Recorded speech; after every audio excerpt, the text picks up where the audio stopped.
Researchers at Rice University and the Indian Institute of Science may have a solution for all of that e-waste that we leave in our wake of consumerism. They want to pulverize it. They want to simplify electronic waste recycling by crushing it in a nanodust. It's awesome. By pulverizing your old BlackBerrys, Palm Pilots, and Zunes, the researchers believe that they can make it easier to separate, sort, and reuse the particles. Right now, those motherboards that you're almost like 90% certain that you cleaned are dumped into landfills or burned or treated with chemicals to recover the valuable metals and alloys. None are particularly environmentally friendly. The researchers use a low-temperature cryo-mill to pulverize the waste, primarily the chips and other electronic components and polymers that make up the PCBs. To test their idea, they gutted computer mice and put the innards in a cryo-mill with argon gas, a single tool-grade steel ball, and a steady stream of liquid nitrogen, which kept the container at about -182 degrees Fahrenheit. And then they shook it. The ball smashed the polymer first, then the metals, and then the oxides into 20 to 100 nanometer-wide particles. Afterwards, the particles were bathed in water to separate them. It could be a suitable solution to more sustainable e-waste recycling.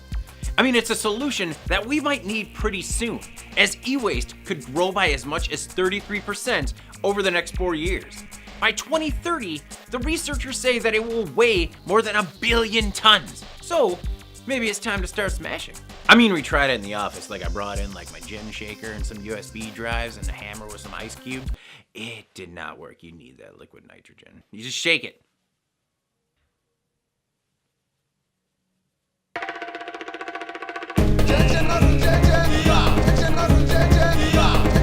You're blocking your face! In Peru, a billboard harvests water from the air to give locals access to clean drinking water.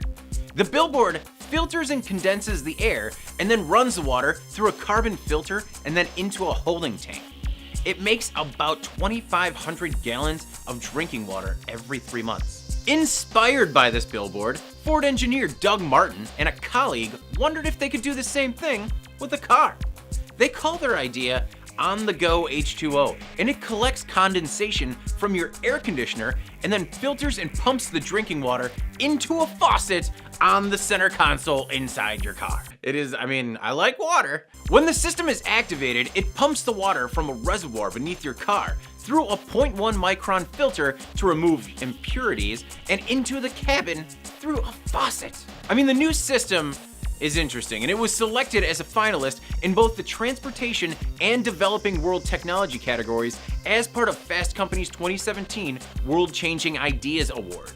I mean, they recognize concepts that offer innovative solutions to the issues facing humanity, and water is like a big one. All I know is that I need one of these hooked into the Jeep, because even if you're just in an area with unclean water, you can run it through the filtration system and have clean water. I mean, it would mean more bio brakes on the road trip, and maybe we could like tweak the tap design a bit and have like a little gun on the wheel that you could just hit yourself with a splash of dirty highway water when you're thirsty.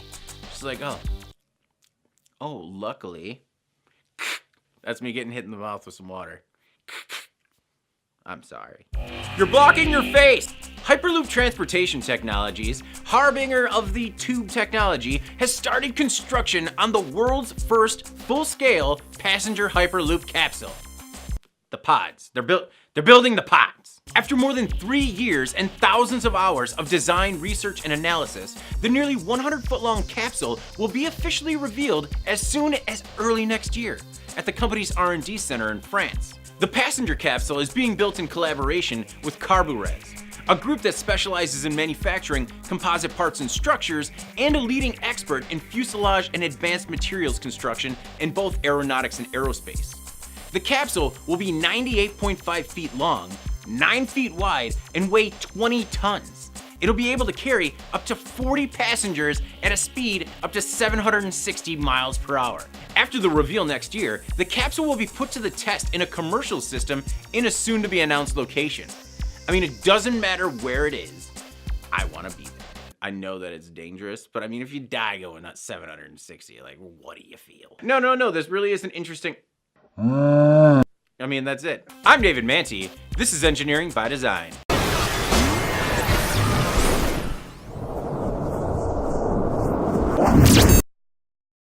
Bip bip.